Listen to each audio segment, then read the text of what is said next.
നമ്മളിന്ന് to my shore എന്ന് പറഞ്ഞ ഒരു സീരീസ് ആണ് കാണാൻ പോകുന്നത്. സീരീസിന്റെ തുടക്കത്തിൽ തന്നെ കാണിക്കുന്നത് ഒരു അങ്കിള് അസിസ്റ്റന്റിനെ ഭയങ്കരമായിട്ട് ചീത്ത പറഞ്ഞോണ്ടിരിക്കാണ്. എന്തിനാണ് ചീത്ത പറയുന്നതെന്ന് പോലും അറിയില്ല. അവനാണെങ്കിൽ മറിച്ച് തായ്ലാന്റില് മറുപടി പറയുമ്പോഴേക്കും അങ്കിള് പിന്നെയും ചീത്ത പറയാണ്.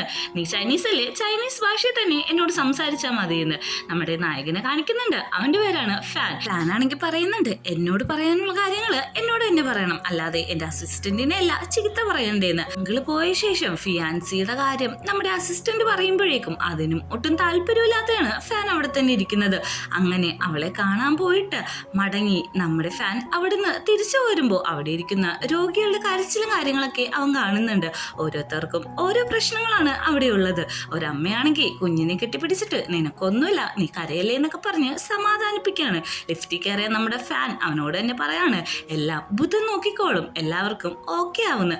അപ്പോഴാണ് ഓപ്പോസിറ്റ് ഡോർ തുറന്നിട്ട് ഒരു വ്യക്തി വരുന്നത്. അവനെ കാണുമ്പോൾ നമ്മുടെ ഫാൻ ഒന്ന് നോക്കി നിൽക്കുന്നുണ്ട്. അവിടെ നിന്ന് ഫ്ലാഷ് ബാക്കിലേക്ക് പോകാണ്. അതായത് ഇന്നലെ നമ്മുടെ ഫാനിന്റെ വണ്ടിയിൽ ഒരു ചെക്കൻ വന്ന് ഇടിച്ചു. അവന്റെ പേരാണ് ഷൂലോങ് ആണെങ്കിൽ ഒരു ഇന്റർവ്യൂവിന് പോകുന്ന വഴിയായിരുന്നു. അവനായിട്ട് പുറത്തേക്ക് ഇറങ്ങിയിട്ട് നന്നായിട്ട് ടെൻഷൻ അടിക്കുന്നുണ്ട്. കാരണം ഒരു എക്സ്പെൻസീവ് ആയിട്ടുള്ള കാറിലാണല്ലോ വന്ന് ഇടിച്ചേക്കുന്നത്. കുറച്ചു നേരം നോക്കി ചെയ്തിട്ടാണ് ആ വിൻഡോ ഒന്ന് തുറക്കുന്നത്. സാറിനൊന്നും പറ്റിയില്ലല്ലോ, ഞാൻ അറിയാതെയാണ് ഇങ്ങനെയൊക്കെ ചെയ്തത്, ഞാൻ ഇൻഷുറൻസുകാരെയൊക്കെ വിളിച്ചിട്ടുണ്ട്, കുറച്ച് സമയത്തിനുള്ളിൽ അവർ വരുമെന്ന് പറയുന്നുണ്ട്. ഇവനെ കാണുന്നതും നമ്മുടെ ഫാനാണെങ്കിൽ എനിക്ക് കുഴപ്പമൊന്നുമില്ല, ഞാൻ വെയിറ്റ് ചെയ്തോളാന്ന് പറയുന്നുണ്ട്. ഇൻഷുറൻസ് കമ്പനിയെ തന്നെ സ്വന്തമായിട്ടുള്ള ആളാണ് ഇൻഷുറൻസിന് വേണ്ടിയിട്ട് അവിടെ വെയിറ്റ് ചെയ്യാന്ന് പറയുന്നത്. ഒറ്റ നോട്ടത്തിൽ തന്നെ ഷൂലോങ്ങിലെ ഫാനിന് ഇഷ്ടപ്പെട്ടു. നീ എന്താ പ്രോപ്പറായിട്ട് ഡ്രസ് ചെയ്യാത്തേന്ന് നമ്മുടെ ഫാൻ ചോദിക്കുമ്പോഴേക്കും ഞാനത് മറന്നുപോയി എന്നാണ് പറയുന്നത്.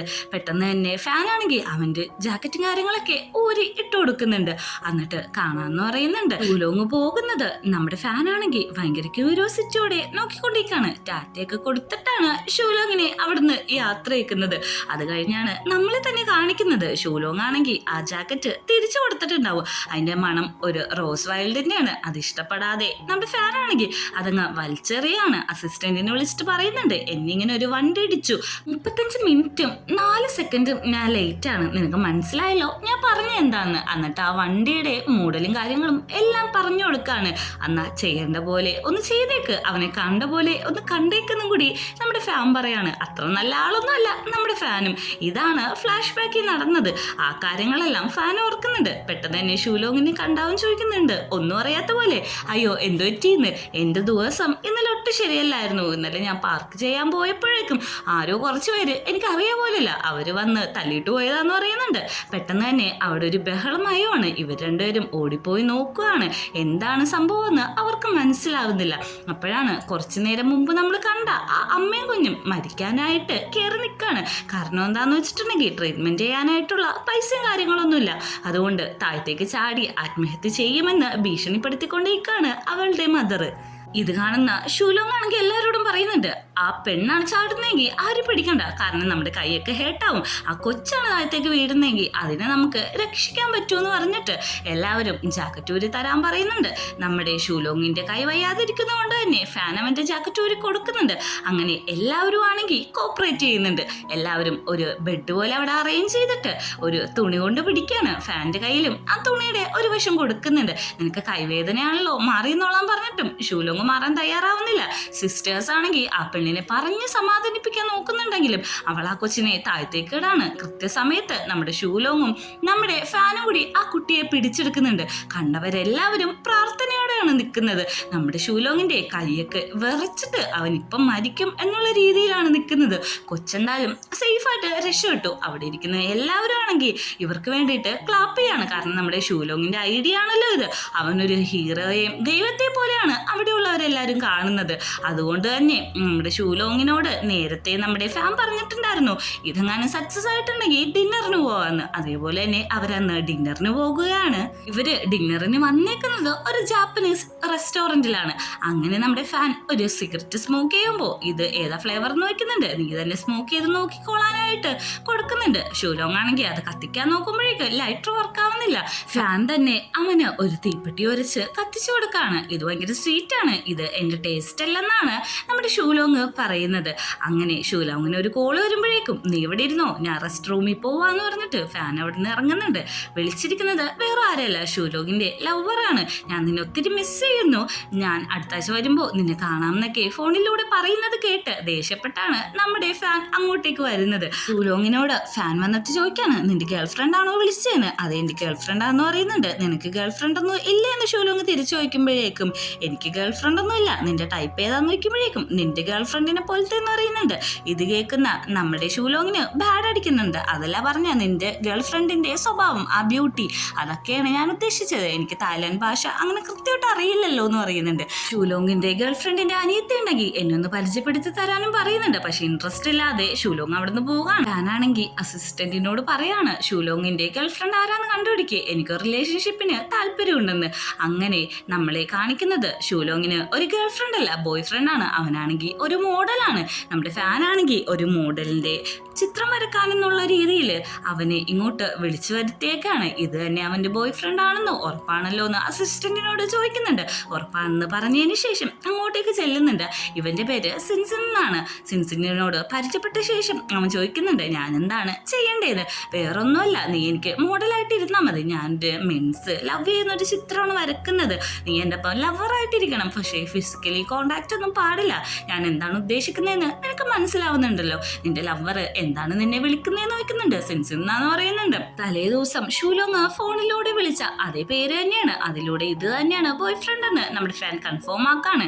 അങ്ങനെ പിറ്റേ ദിവസം ഒരു മീറ്റിംഗ് വെക്കുന്നുണ്ട്. അങ്കിള് പറയുന്നതൊന്നും നമ്മുടെ ഫാനിന് ഇഷ്ടപ്പെടുന്നില്ല. കാരണം ഫാൻ ഇരിക്കുന്ന കസേരയിലാണ് അങ്കിൾ ഇപ്പോൾ ഇരിക്കുന്നത്. അങ്കിളുടെ ഐഡിയാസ് ഒക്കെ നല്ല പോറായിട്ടുണ്ട്. പെട്ടെന്ന് തന്നെ ഫാനിനോട് പറയാണ്, നീ ഒന്നും വായിച്ചു പോലും നോക്കണ്ട, സൈൻ ചെയ്തിങ്ങ് തന്നാൽ മതി എന്ന്. അവൻ എണീറ്റിട്ട് പറയുന്നുണ്ട്, എൻ്റെ സീറ്റിൽ ഞാൻ തന്നെ ഇരിക്കും, പിന്നെ ഇതൊക്കെ വായിച്ചു നോക്കിയിട്ടാണ് ഞാൻ സൈൻ ചെയ്യത്തുള്ളൂ എന്ന്. അങ്ങനെ റൂമിൽ പോയിട്ട് അവനതൊക്കെ വായിച്ചു നോക്കുന്നുണ്ട്. നമ്മുടെ ഫാൻ്റെ അച്ഛൻ പ്രപ്പോസ് ചെയ്ത ഒരു അങ്കിളുടെ നെഫ്യൂ ആണ് ഇങ്ങോട്ടേക്ക് വർക്ക് ചെയ്യാൻ വരുന്നത്.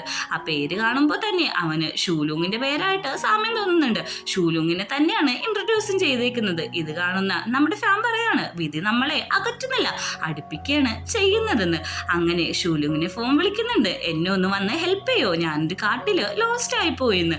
അവനാണെങ്കിൽ അങ്ങോട്ട് ചെല്ലുന്നുണ്ട്. എങ്ങനെ ഇവിടെ എത്തി നോക്കുമ്പോൾ GPS ഒക്കെ വന്നതാണ്, ഇവിടെ ആയിപ്പോയി. പക്ഷെ ഇടയ്ക്കൊക്കെ ഇങ്ങനെ ലോസ്റ്റ് ചെയ്യുന്നത് നല്ല കാര്യമല്ലേ എന്ന് ചോദിക്കുന്നുണ്ട്. അവനാണെങ്കിൽ ഒരു കിളിക്കൂട് കാണിച്ചിട്ട് പറയാണ്, അതിൽ നിന്ന് ഒരു കിളിക്കുന്ന് താഴെ വീണിട്ടുണ്ട്. നിനക്കറിയോ, ഒരു 9 പ്രാവശ്യം ഒരു കിളിക്കുന്ന് താഴെ വീണ അതിന്റെ അനിയന്മാരെല്ലാരും കൂടി ഭക്ഷണത്തിന് വേണ്ടി അതിനെ തള്ളിയിടുന്നതാണ് അർത്ഥം എന്ന് പറയുന്നുണ്ട്. ഇതാണെങ്കിൽ ഇൻഡയറക്റ്റ് ആയിട്ട് പറയാണ്, അതായത് ഈ ഫാൻ്റെ ചെറുപ്പത്തിൽ അവൻ ഇങ്ങനെ കുറെ അബ്യൂസിനൊക്കെ ഇരയായിട്ടുണ്ട്. കാരണം എന്താന്ന് വെച്ചിട്ടുണ്ടെങ്കിൽ ഫാൻ എന്ന് വെച്ചിട്ടുണ്ടെങ്കിൽ അവന്റെ അച്ഛന്റെ 2ാമത്തെ ഭാര്യയിൽ ഉണ്ടായവനാണ്. അതുകൊണ്ട് തന്നെ അവിടെയുള്ള ആർക്കും ഒരു റെസ്പെക്റ്റോ കാര്യങ്ങളോ ഫാനിനോട് ഉണ്ടായില്ല. അവൻ വലുതായി കഴിഞ്ഞിട്ടും അങ്ങനെ തന്നെയാണ് അവന്റെ ജീവിതം മുമ്പോട്ട് പോയത്. അതാണ് അവൻ ഇപ്പൊ പറയാനും ശ്രമിക്കുന്നത്. നീ അതിനെ രക്ഷിക്കണമെന്ന് പറയുന്നുണ്ട്. എനിക്കതിനെ രക്ഷിക്കാൻ പറ്റത്തില്ല, ഇത് നാച്ചുറലിന്റെ ഓരോരോ കളികളല്ലേ നോക്കുന്നുണ്ട്. പിന്നെ നീ എന്തിനാണ് കുഞ്ഞിനെ രക്ഷിച്ചെന്ന് വെച്ചപ്പോൾ എനിക്കപ്പോൾ അങ്ങനെയാണ് ചെയ്യാൻ തോന്നിയത്. ഓക്കെ, നിന്റെയും എൻ്റെ കമ്പനി ഇപ്പോൾ ഒന്നാവാൻ പോവാണ്, വൈകുന്നേരം മീറ്റിങ്ങിന് കാണാമെന്ന് പറഞ്ഞിട്ടാണ് ഫാൻ അവിടുന്ന് പോകുന്നത്.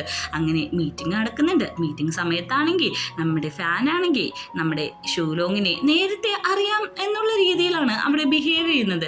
ഉദാഹരണത്തിന് ഷൂലോങ് എന്നൊക്കെ ഭയങ്കര സ്നേഹത്തോടെ ഭയങ്കര അടുത്ത് ഇടപഴകുന്ന ആൾക്കാരെ പോലെയാണ് അവൻ വിളിച്ചോണ്ടിരിക്കുന്നത്. ഇതൊക്കെ കാണുന്ന എല്ലാവർക്കും മനസ്സിലാവുന്നുണ്ട് ഇവര് തമ്മിൽ നേരത്തെ പരിചയമുണ്ടെന്ന്. അങ്ങനെ മീറ്റിംഗ് ഒക്കെ സക്സസ് ആയതിന്റെ പാർട്ടി അവർ ആഘോഷിച്ചുകൊണ്ടിരിക്കുകയാണ്.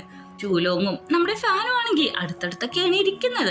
ഷൂലോങ് ഡ്രിങ്ക്സ് ഒഴിച്ചു കൊടുക്കാൻ പോകുമ്പോഴേക്കും വേണ്ട, എപ്പോഴും ഞാനല്ലേ നിനക്ക് ഒഴിച്ചു തരുന്നതെന്ന് പറയുന്നുണ്ട്. ഇത് കാണുന്ന മറ്റ് എംപ്ലോയീസ് ഒക്കെ സന്തോഷമാവുന്നുണ്ട്. കാരണം ഓൾറെഡി ഇവർ തമ്മിൽ ഭയങ്കര ടൈംസ് ആയതുകൊണ്ട് തന്നെ ഒരു പ്രൊജക്റ്റ് ഒക്കെ നല്ല രീതിക്ക് നടക്കുമല്ലോ. അങ്ങനെ അന്ന് രാത്രി അവർ പാർട്ടി നന്നായിട്ട് ആഘോഷിക്കുന്നുണ്ട്. റെസ്റ്റ് റൂമിൽ നിൽക്കുന്ന ഷൂലോങ്ങിന്റെ അടുത്തേക്ക് നമ്മുടെ ഫാൻ വരാണ്. ഫാൻ വന്നിട്ട് ചോദിക്കുന്നുണ്ട്, നമ്മുടെ ടീമൊക്കെ ഇപ്പോൾ ഒന്നായല്ലോ, നന്നായിട്ടൊക്കെ വർക്ക് ചെയ്യണമെന്ന്. പക്ഷെ അടുത്തേക്ക് പോകുമ്പോഴേക്ക് നമ്മുടെ ഷൂലിങ്ങിന്റെ ഫേസ് മാറുന്നുണ്ട്. എടാ നീ സൂക്ഷിച്ച് നിൽക്ക്, പുറകെ വേസ്റ്റ് പറ്റുന്നുണ്ട്, ഞാൻ ഈ വേസ്റ്റ് ഇടാൻ വേണ്ടിയിട്ടാണ് ഇങ്ങോട്ടേക്ക് വന്നത്.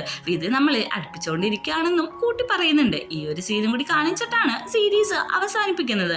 ഈ സീരീസ് ഇഷ്ടപ്പെട്ടൊന്ന് നിങ്ങൾ എന്തായാലും കമന്റ് ചെയ്യാൻ മറക്കരുത്.